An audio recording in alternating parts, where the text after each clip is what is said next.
iglesia, ¿para qué es el dinero? ¿Por qué ofrendo yo a la iglesia? ¿Por qué diezmo? Algunos dicen, pastor, ¿es bíblico el diezmo? ¿Debo de yo ofrendar? ¿Qué pasa si no ofrendo? ¿Será que Dios me castiga?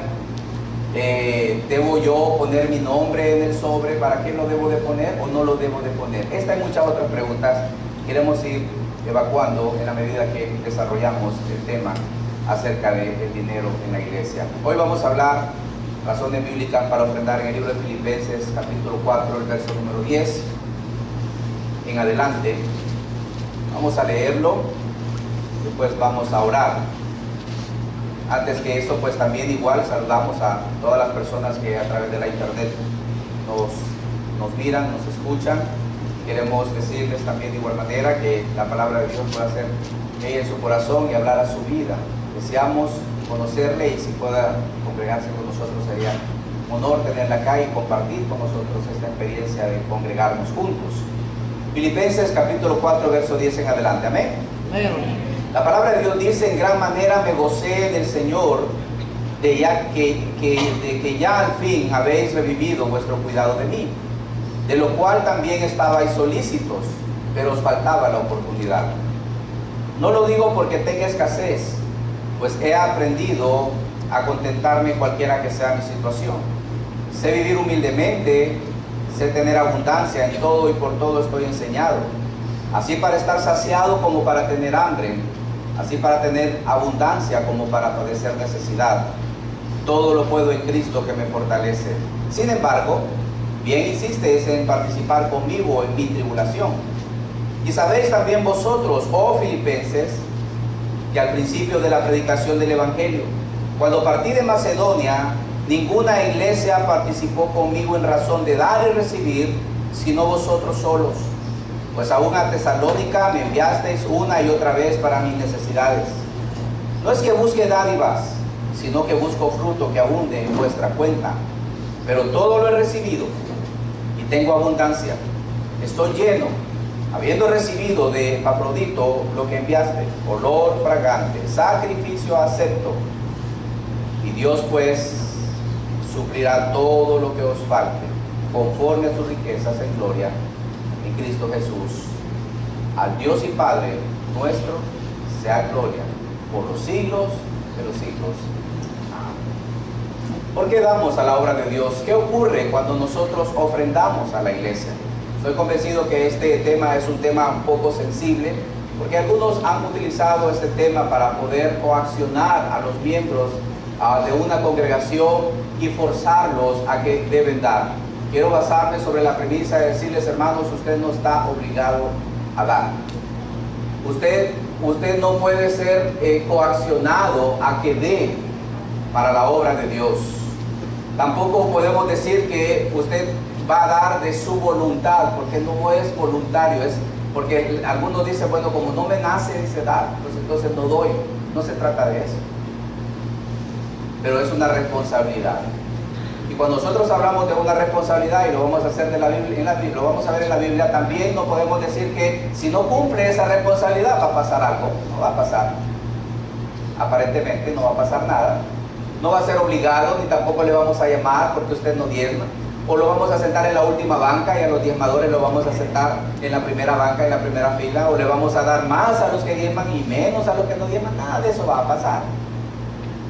Si usted no quiere, no lo haga. Es algo voluntario, dicen algunos. Es algo que debe hacer por fuerza, dicen otros. No, vamos a ver. Es una responsabilidad, pero igual que todo y cualquiera, si cumple, pues va a cumplir. Si no, no va a estar obligado a cumplirla. Pero vamos a ver lo que la palabra de Dios nos dice. Aquí, en Filipenses, el apóstol Pablo escribe en el último capítulo a los hermanos ahí. Él lo escribe desde la cárcel. La iglesia de Filipo fue fundada en el segundo viaje misionero, y el apóstol Pablo está escribiendo a ellos para poder afianzar su fe, para que ellos puedan mantenerse firmes y constantes en lo que el apóstol les había enseñado en la palabra de Dios, en el Señor. Y llega al capítulo número 4 y les agradece a Dios por lo que los hermanos están haciendo para con su vida. Y él les dice, en primer lugar, en gran manera me gocé de que en el Señor, de que al fin habéis revivido vuestro cuidado de mí, de lo cual también estaba solícito, pero os faltaba la oportunidad. De alguna manera, estos hermanos estaban listos para dar y mandar una ayuda, una ofrenda al apóstol Pablo, pero ellos no habían podido. No había banco para hacer transferencias, no había ninguna otra institución para poder enviarle el dinero. Esto era a través de personas nada más. Y aquí, cuando nosotros leemos el libro de Filipenses, nos damos cuenta de que Pablo había mandado a Epafrodito a la iglesia para poder mantenerse comunicado con la iglesia y saber cómo iban los asuntos de la iglesia. Pero también Epafrodito llevaba las ofrendas al apóstol Pablo de lo que los hermanos le mandaban, le enviaban. Así que el apóstol dice acá, mire, yo sé que ustedes tenían la intención de ayudar y de poder darme para la obra del ministerio, pero les faltaba la oportunidad, o sea, no había existido. Ahora con Epafrodito existe esta oportunidad. Y vemos en primer lugar el principio en cuanto a las razones bíblicas para dar, y es una de ellas es que cuando nosotros damos y cuando nosotros cuidamos del siervo de la obra, también estamos cuidando la obra. Note usted que los hermanos habían enviado ayuda al apóstol Pablo. Y el apóstol Pablo estaba en la obra, haciendo la obra del ministerio. Y la ayuda que aunque era para él, pero esa ayuda le permitía a él poder cuidar la obra y poder hacer o seguir haciendo la obra, expandir el evangelio.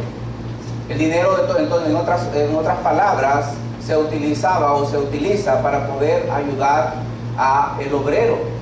Y por eso es que nosotros debemos saber que una de las razones principales del dinero en la iglesia es poder soportar y ayudar al obrero, porque sin obrero no hay obra. Y aquí el apóstol estaba necesitando acerca de la ayuda y dependía de la ayuda de la iglesia.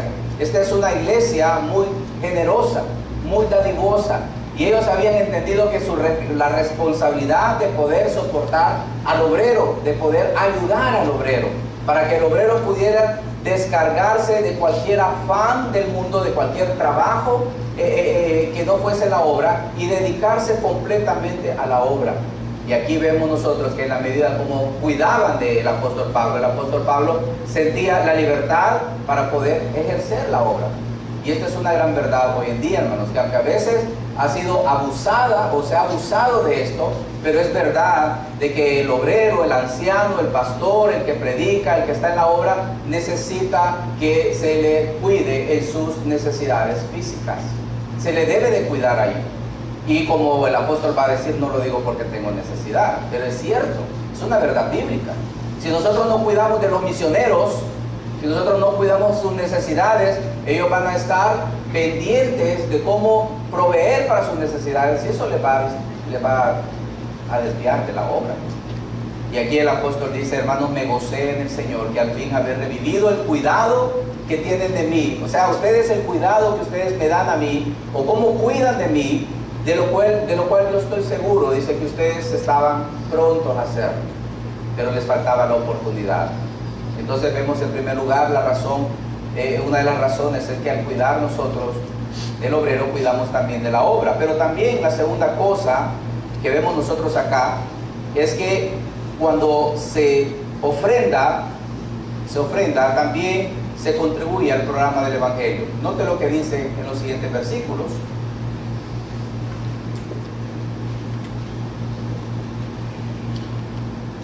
Me perdí. Filipenses capítulo 4, verso 13. Siguiente versículo dice: no lo digo porque tenga escasez, pues he aprendido a contentarme cualquiera que sea mis situaciones. Sé vivir humildemente, sé tener abundancia. En todo y por todo estoy enseñado, así para estar saciado como para tener hambre, así para tener abundancia como para padecer necesidad. La segunda cosa que vemos, hermanos, acá con el obrero, y es algo que también nos atañe a nosotros, y es que el apóstol Pablo no estaba agradeciendo o dando gracias a Dios y decir, ay, al fin, ¿verdad? Ya no voy a padecer hambre, al fin, ¿verdad? Voy a tener, ya no voy a padecer esta necesidad, etcétera. No, dice, miren, yo no me gozo porque tenga una necesidad de la cual estoy apremiando que ustedes me envíen. No es por eso que me gozo. Porque Él les dice, porque yo he aprendido cómo es vivir cuando no tengo nada. Yo he aprendido a vivir también como teniendo abundancia. Yo he aprendido eso. Así que el gozo que tengo de que ustedes han revivido su cuidado de mí, no es por eso. Y aquí vemos nosotros, hermanos, y aprendemos y tenemos una gran enseñanza en lo que el apóstol Pablo está diciéndonos acá. Y es el contentamiento. Note usted la palabra de él. He aprendido a contentarme. Y esta palabra contentarme significa, yo he aprendido a de mí mismo autocomplacerme. Eso es lo que significa la palabra griega. Autocomplacencia en sí mismo. Es decir, tener un contentamiento o una complacencia independientemente de un agente externo. En otras palabras, el contentamiento no dependía de mi entorno, sino que depende de mí. Y yo he aprendido esto. Y esta disciplina del contentamiento es algo que nosotros, hermanos, debemos aprender. ¿Por qué? Porque al igual que el apóstol Pablo, nosotros hemos pasado y vamos a seguir pasando por situaciones de escasez y también situaciones de abundancia. Y acá él dice, mire, yo he aprendido a contentarme. ¿Cómo es mi vida cuando tengo y cómo es mi comportamiento cuando no tengo? ¿Cómo es mi actitud cuando tengo abundancia y cómo es mi actitud cuando no tengo abundancia? ¿Cambia? Pues hay que aprender a que mi actitud, mi situación o mi forma de ser sea la misma, teniendo o no teniendo. Eso es lo que el apóstol dice. ¿Y cómo se aprende eso, pastor? Y mire, él dice, mire, yo sé vivir humildemente. Y esta palabra significa como bajar de una montaña, ¿verdad? He aprendido, en otras palabras, a que me humillen. Eso es lo que está diciendo, a que me bajen. He aprendido a vivir en las llanuras, pero también he aprendido a vivir en la abundancia. En otras palabras, aprender a vivir humildemente significa poder ser bajado de una posición en la cual estaba. Y dice el apóstol, tuve que aprender. ¿Por qué? Porque lo experimentó. Y al experimentarlo, él aprendió a tener contentamiento en medio de esa situación en la que estaba.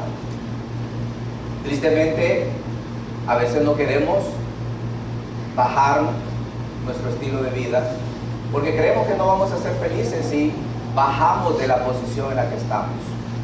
Si nos sometemos a vivir a una situación en la cual no estamos acostumbrados a vivir. Pero tenemos que aprender, porque esta situación viene, nos pasa, y cuando nosotros no hemos aprendido a contentarnos, no hemos aprendido a sentirnos satisfechos, y yo no hablo de conformismo como algunos piensan, ¿verdad? Conformismo es cuando puedes hacer algo pero no lo quieres hacer, sino que con lo que tienes te la arreglas, ¿no? Eso es conformismo. Pero cuando has intentado o ha intentado todas las situaciones, pero al fin no puede cambiar nada, sino que solamente tiene esto lo que tiene, entonces no nos toca otra que aprender contentamiento. Y debemos contentarnos.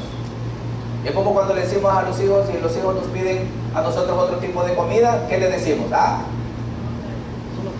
¿Qué le decimos? Eso es lo que hay. Eso es lo que hay, dice. Así que conténtese con eso. ¿Sí le decimos eso o no le decimos eso? El sermón de mi mamá, ¿verdad? Da gracias a Dios. Hay niños en la calle que no comen. Esas nos las dijeron a todos, ¿verdad? ¿Cierto? Sí, a todos nos las dijeron. ¿Sí? ¿Sí? Piedras te voy a poner un día para que sepas lo que es no tener nada. Y si nosotros decimos esto a nuestros hijos, hermanos, ¿y qué pasa con el contentamiento? ¿Qué pasa cuando no podemos vivir ya el estilo que nos hemos venido formando a través del tiempo, el sacrificio, el esfuerzo, el trabajo, etcétera, etcétera? Pero ya no podemos mantenerlo. Entonces, ¿qué tenemos que hacer? Bajar y aprender a no tener. Y esto es algo en lo cual el Señor quiere llevarnos a que estemos agradecidos, como dice el libro de Hebreos, con sustento y abrigo, estemos contentos con eso. ¿Cómo aprender a estar contentos cuando solo tenemos sustento y abrigo? No tenemos otra cosa. Pastor, pero es que se me arruinó el vehículo y andar en bus, eso está difícil, pastor. Eso de andar jalón no me gusta, pues no me gusta andar pidiendo jalón, pastor. No me gusta andar pidiendo ni diciéndole a la gente que no tengo, pastor, ore por mí. Por eso dice, he aprendido a contentar. Y esto hay que aprenderlo. Hay que poder darle gracias al Señor, pero también ponernos en la situación cuando no podemos. No podemos. El pastor no va a ir, no, ¿por qué? Porque tengo mal mi carro, no lo puedo arreglar. Está bien, hermano. Eso no nos quita nada. Eso no nos denigra ni nos pone en una situación donde la gente se va a reír de mí o va a pensar que no tengo la capacidad. Nada que ver. El apóstol Pablo era un hombre de Dios, un hombre que vivió por el Evangelio, luchó por el Evangelio. Ahí está este hombre decir, no por ser el gran apóstol, yo soy el apóstol y tengo que estar en una situación mejor. No, ha aprendido a contentar. Y poder contentarse en la humildad o cuando no se tiene o en la escasez, pues hay que hacerlo y hay que disciplinarse. Pero también, y hay lecciones acerca de la humildad y vamos a verlo más adelante, ¿verdad? Porque esto de aprender a humillarse y aprender a ser humilde, pues esto tiene mucho que ver con aprender a contentarse, pero también aprender a administrar los recursos pocos que tenemos. Pero también dice el apóstol, sé vivir en abundancia. He experimentado lo que es la abundancia. He experimentado lo que es tener y he aprendido a vivir de manera holgada con todo. Hermanos, ¿se puede aprender eso? No, hermanos, eso es fácil. Eso es de tenerlo y vivir allí cualquiera, ¿no? Y es fácil. No, también se necesita vivir, porque cuando se tiene muchos recursos, excesivos recursos, se debe de mantener los pies en la tierra. Se debe entender, como lo vamos a ver más adelante, que debemos compartir con los que tienen necesidad. Y se debe entender también que de igual manera se debe estar contento de igual manera cuando no se tenía o cuando había escasez. Se debe ser, el contentamiento va a ser el mismo. Porque tengo ahora, estoy más alegre que cuando no tengo. No, sigo siendo contento de la manera cuando no tenía como cuando ahora tengo. Pero ahora tiene más, sí está bien, tengo más, pero no me da más contentamiento que el que tenía cuando no tenía. Hermanos, hay que aprender, dice el apóstol Pablo. Y por eso él dice, sé vivir en escasez, como también sé vivir en abundancia. En todo y por todo estoy enseñado. En todo, dice, yo he experimentado vivir en estas situaciones, tanto de escasez y abundancia, y por ellas también que he sido sometido, también he sido enseñado a poder hacerlo. Todo lo puedo en Cristo que me fortalece. Ahí está la clave. ¿Cómo podemos hacerlo? En Cristo lo podemos hacer. Él es el que nos da la fuerza para poder vivir. Él es el que me hace a mí vivir contento cuando tengo abundancia, pero Él es el que me hace a mí vivir contento cuando no la tengo. Y Él es el que me da la fuerza para poder hacerlo. Él me fortalece. En Él puedo encontrar yo la paz, el sosiego, puedo aquietar mi alma que se hace preguntas, se frustra y dice, pero ¿por qué? Y otros que sí, y cómo despilfarran, y cómo desperdician lo que tienen. Y si yo pudiera tener la oportunidad que tiene aquel, otra cosa sería. Pero no la tiene y no le puede llegar ahí. Entonces, contentamiento es la palabra. Vamos contentos. Esta palabra, como lo repito, significa que debemos tener autocomplacencia. Esto viene de adentro y esto viene del Señor en nosotros. Es algo que el Espíritu desarrolla en nosotros, en nuestra vida, para que podamos mantenernos nosotros en la voluntad del Señor a pesar de las circunstancias. Ahora, ¿cuáles son las razones bíblicas para poder ofrendar? Ya vimos cuando cuidamos al siervo, cuidamos la obra, pero también contribuimos al programa del Evangelio. Mire lo que dice Filipenses 4:14. Sin embargo, bien hiciste en participar conmigo en mi tribulación. Y sabéis también vosotros, oh filipenses, que al principio de la predicación del Evangelio, cuando partí de Macedonia, ninguna iglesia participó conmigo en razón de dar y recibir, sino vosotros solos, pues aún a Tesalónica me enviaste una y otra vez para mis necesidades. ¿Cuál es la razón para poder dar? ¿Cuál es la razón? Hermanos, el Evangelio, la obra del Evangelio, esa es la razón. Toda iglesia, toda organización que se dedica a predicar y a promulgar el Evangelio, sus recursos deben de estar enfocados en la extensión del Evangelio. Y el apóstol Pablo dice, hermanos, no lo digo porque tengan necesidad, ustedes me han ayudado. Cuando yo comencé mi viaje misionero, nadie me apoyó, solo ustedes. Y eran tan fieles que aún donde iban, que en Tesalónica, ahí ustedes me enviaron para eso. Y la razón para la cual, para que el apóstol Pablo viviera en una casa de 2 plantas, para que viviera cómodo, para que tuviera 2 vehículos, para que tuviera un jet. Razones, el Evangelio. Y el Evangelio. La mayor parte de los recursos que la iglesia debe aportar deben ser para el Evangelio, para predicar. ¿Qué es lo que se necesita para predicar? ¿Qué se necesita para poder hablar la palabra, expandir el Evangelio a otros lados, poder seguir predicando el Evangelio desde el púlpito? ¿Qué es lo que se necesita para eso? Y todos nuestros recursos deben de ser invertidos ahí. Sí, hermanos, sí, nos va a alcanzar un poquito para poner aire acondicionado, está bien, nos alcanza para, ¿verdad? Si ya queremos tener asientos de otra forma, pues está bien. Si queremos pintar y hacer otro, está bien, ¿verdad? Pero todo nuestro enfoque y los mayores recursos deben de ser para el Evangelio. Y el apóstol, su trabajo, la obra que Dios le había encomendado era para eso. Entonces, si algo nosotros vamos a esforzarnos, va a ser porque proyectemos esto, porque la palabra sea predicada, porque el Evangelio pueda correr, pueda ir. Y si vamos a apoyar otras obras, pues vamos a apoyar otras obras, de manera que el Evangelio pueda ir.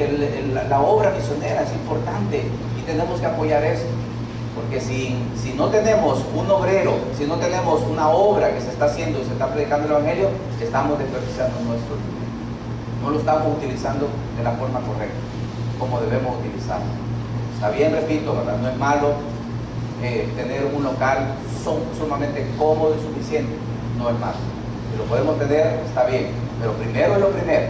Como cuando usted ordena las cosas en su casa, ¿verdad? Y quiere darse sus gustos, está bien en su casa, pero ¿qué es lo primero? ¿Qué es lo que busca? Usted dice, la comida, ¿verdad? Sin comida no hacemos nada, es lo primero, espero, ¿no? La comida es lo primero, la salud, eso es lo primero, muy bien. De igual manera en la iglesia así es. ¿Qué es lo primero en la iglesia? ¿Qué es lo que se debe de proveer primeramente para que la iglesia pueda funcionar como iglesia? Y ahí es donde tenemos nosotros que enfocarnos. Y es ahí donde debemos saber que el dinero debe utilizarse, los recursos deben utilizarse. En tercer lugar, vemos acá, y en Filipenses, capítulo 4, verso 13, no es que busque dádivas de vosotros, dice, no es que busque dádivas, sino que busco fruto que abunde en vuestra cuenta. El apóstol Pablo les dice, miren, me gozo que ustedes hayan revivido su manera para poder cuidar de mí, me gozo. Entiendan que no lo digo, que este gozo no es porque yo tenga una necesidad, entiendan eso. Yo aprendí a contentar y ahora le dice, no es que busco dádivas. En otras palabras, le dice, mi enfoque no está en lo que ustedes dan. Ese no es mi enfoque.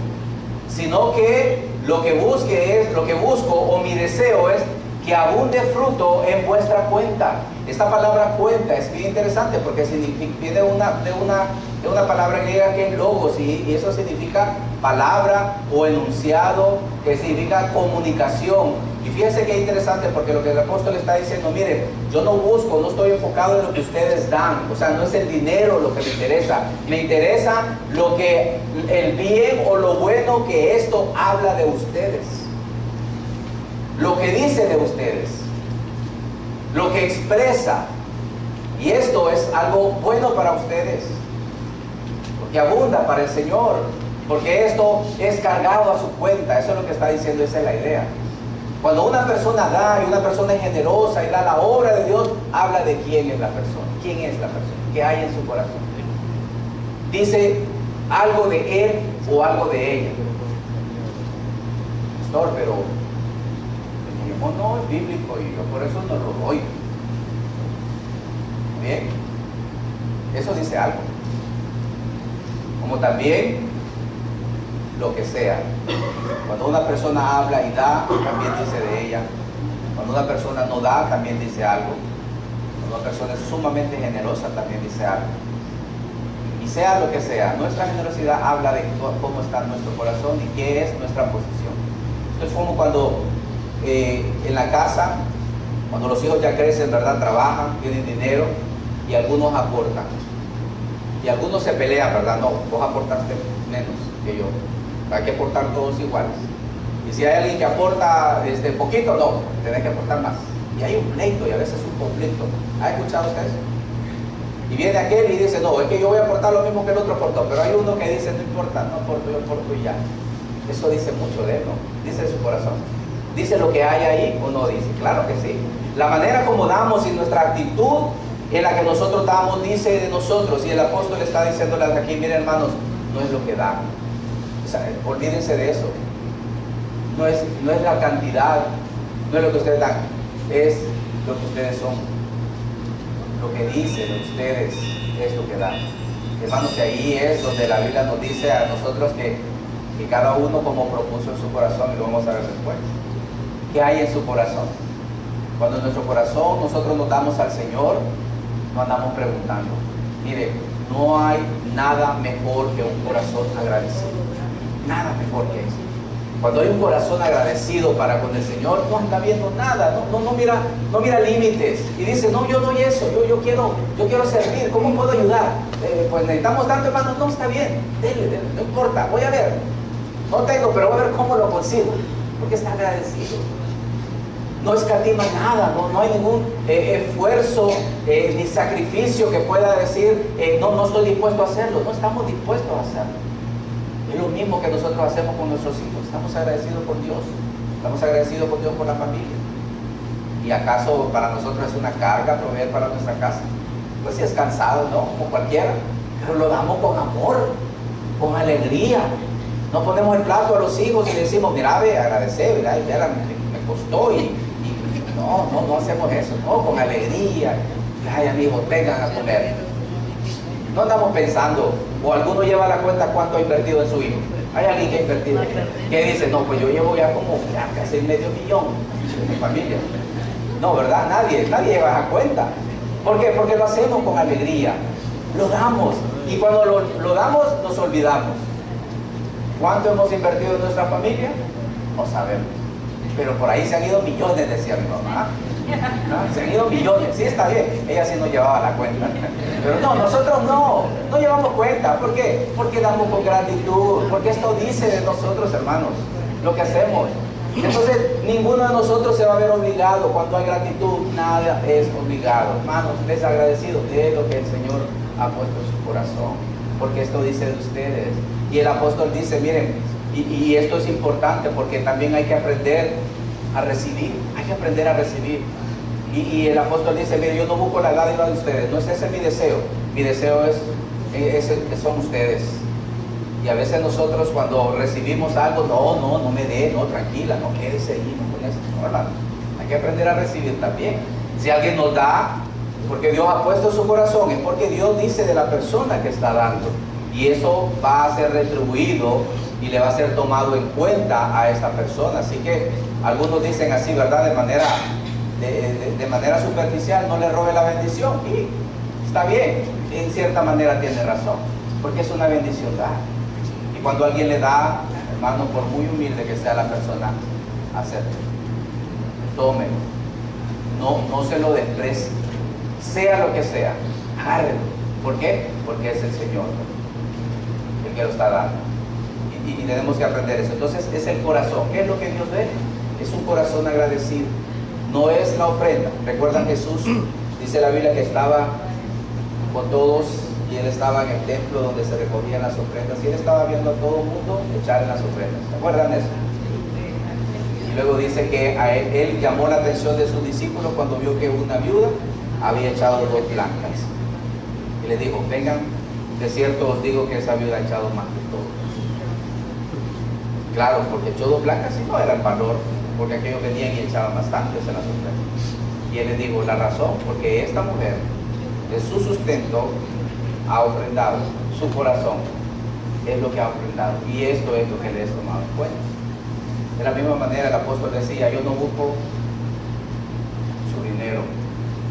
Y cuando nosotros buscamos el dinero, coaccionamos, torcemos la Biblia para que la gente sea forzada a dar. Y no, hermanos, no tiene que darlo. Entienda que no está obligado. tampoco es una voluntad, es una responsabilidad, pero nadie lo va a obligar a cumplir su responsabilidad. Y esto es lo que el Señor está diciendo acá. Y por último, no solamente ayudamos a la obra, cuando ayudamos al obrero, no solamente contribuimos a propagar el Evangelio o testificamos de nosotros, pero también agradamos a Dios con lo que hacemos. Note lo que dice el apóstol, volviendo con la idea principal, dice, miren, no busco dádiva de ustedes, no busco fruto que abunde en su cuenta, pero vean lo que dice el versículo número 18, pero todo lo he recibido. ¿Qué está diciendo? Miren, no me interesa sus dádivas, pero no se preocupen, todo lo he recibido y tengo abundancia, estoy lleno, habiendo recibido de Epafrodito lo que enviasteis. En otras palabras, miren, no se preocupen, sí, Epafrodito me lo trajo todo, aquí está, yo lo tengo, lo que ustedes me mandaron, pero note lo que dice: olor fragante, sacrificio acepto, agradable a quién? A Dios. ¿Cómo ve Dios, Dios, verdad? ¿Cómo ve Dios cuando agradecidamente boda, olor fragante, sacrificio? Y aquí el apóstol está haciéndolo ver, o haciendo un paralelo como cuando el Señor se le daba una ofrenda de un macho cabrío, ¿verdad? Se quemaba en el altar y luego ese olor subía delante de él, y esto llega a ser para Dios agradable, un olor agradable cuando nosotros ofrendamos, cuando nosotros damos. Y la razón bíblica para dar es porque el Señor está agradado de que nosotros lo hagamos. Simplemente es. Ahora, usted decide. No vamos a exigir absolutamente nada, pero esto es algo que agrada a Dios, olor santo y agradable a Dios. Ahora, ¿qué es el resultado? ¿Qué es el resultado? Versículo 19. Mi Dios, pues, y esta palabra pues es sumamente importante. Mi Dios, pues, ¿qué significa? En consecuencia, como resultado, Dios suplirá todo lo que les falte conforme a sus riquezas en Cristo Jesús. Es interesante porque está diciendo el apóstol, mire, mi Dios completará. Esta palabra suplir significa completar. Dios va a completar todo lo que os falte del trabajo que ustedes tienen, de la responsabilidad que ustedes tienen. Esto es como cuando usted le da un vaso con agua, ¿verdad? Y usted comienza a tomar, pero no se ha llenado, no se ha vaciado completamente, y vienen y le sirven más, ¿no? Y usted vuelve a tomar, no se ha vaciado completamente y le vuelven a servir más. Esta idea de suplir es esto, completar o llenar. Y cuando Dios dice, y cuando el apóstol Pablo, perdón, está diciendo mi Dios pues le va a suplir, es que mi Dios va a llenar nuevamente cuando les falte, y llenar nuevamente cuando les falte. Yo he escuchado a algunos hermanos que dicen, yo no sé, pero no me falta. Cuando más doy es cuando más tengo. Y yo quiero repartir aquí, y el Señor que me manda por este lado, total, siempre estoy lleno, y que sigo dando, y que el Señor me sigue llenando. Le ha pasado esto ya, ¿verdad que ocurre? Como la viuda donde llegó Elías, que dice la Biblia que Elías mandó donde aquella mujer porque había hambre, y mientras había hambre aquella mujer le iba a sustentar, y él le dio una promesa, le dijo dame de comer, le dijo no tengo nada, solo para mi hijo tengo para hacer un pedazo de pan para mí después morir. Y le dijo el Señor dame, porque él dijo la harina no escaseará ni el aceite ni igual, así que dame primero. La Biblia dice que aquella mujer, Elías le dijo, ve y agarra muchas tinajas, ¿verdad? Y eso nunca faltó, nunca faltó, de manera que no falta. Nosotros quedamos y Dios que nos completa, suple. Nosotros quedamos, el Señor que suple. Hermanos, esto es lo que dice la Biblia, lo digo yo, pero no está obligado a hacerlo, no está obligado a experimentar. Si quiere, está bien, pero es una responsabilidad. Y Dios pues suplirá todo lo que os falta conforme a sus riquezas en gloria en Cristo Jesús. Al Dios y Padre nuestro sea gloria por los siglos de los siglos. Así sea. ¿Quién es el que se glorifica en todo lo que hacemos? Hermanos, el enfoque no es nuestro. El enfoque no está en nosotros. El enfoque no está en la ofrenda. El enfoque está en Él. Porque Él es el que recibe la gloria. Cuando nosotros recibimos, ¿a quién le damos la gloria? Ay, Señor, gracias, Padre, porque proviste, Señor. Tú sabes cuánta necesidad tengo. Pablo dice, me gozo en el Señor. Señor, gloria a Dios. Y cuando nosotros damos, ¿quién recibe la gloria? El Señor también. Porque cuando nosotros damos, abundamos, y lo vamos a ver después, en acciones de gracia para con aquel que recibe. De manera que Él se lleva la gloria en todo y por todo. A Él sea, hermanos, a Él sea. Así que, mis hermanos, que el Señor añada bendición a su palabra en cada uno de nuestros corazones. Que pueda Él darnos a nosotros el gozo de poder estar contentos, de poder aprender a contentarnos en las situaciones en las que estamos. Que nos dé el gozo, que Él nos enseñe, que aprendamos nosotros de verdad, pero también que aprendamos que es con el Señor y es al Señor a que nosotros damos, y todo lo que hacemos Él recibe la gloria. Vamos a orar. Padre, damos gracias, Señor. Damos gracias porque nos has cuidado y nos cuidas. Gracias porque cuidas tu obra también, porque tú nos has dado de tu gracia, y en esa gracia nos has concedido promesas grandes. Nos has dado la vida eterna, que es lo más importante. Nos has dado una esperanza, y en esa esperanza nos gozamos. Gracias te doy porque has dado a cada uno de nosotros los dones y las habilidades para poder hacer tu obra aquí en este lugar. Bendice tu palabra en nuestros corazones. Queremos obedecerte, porque, Señor, sabemos que ahí está la clave del éxito, pero también queremos que sea la gracia tuya en nosotros para poder hacerlo, porque solo no podemos. Ayúdanos, oh Padre, a poder comprender tus verdades, y sabemos que el resultado es eterno.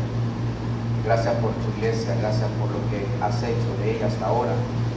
Gracias por el tiempo en el que estamos, la libertad que gozamos. Yo te pido que puedas proveer y suplir a mis hermanos que están en necesidades. Gracias por mover nuestros corazones a apoyar y aportar, pero sabemos que hay muchas necesidades. Yo te pido que el día de hoy puedas manifestarle tu amor, demostrar que es verdad que tú eres proveedor siempre. Padre, te pido también para que nos muevas, Señor, ayúdanos a llegar a la convicción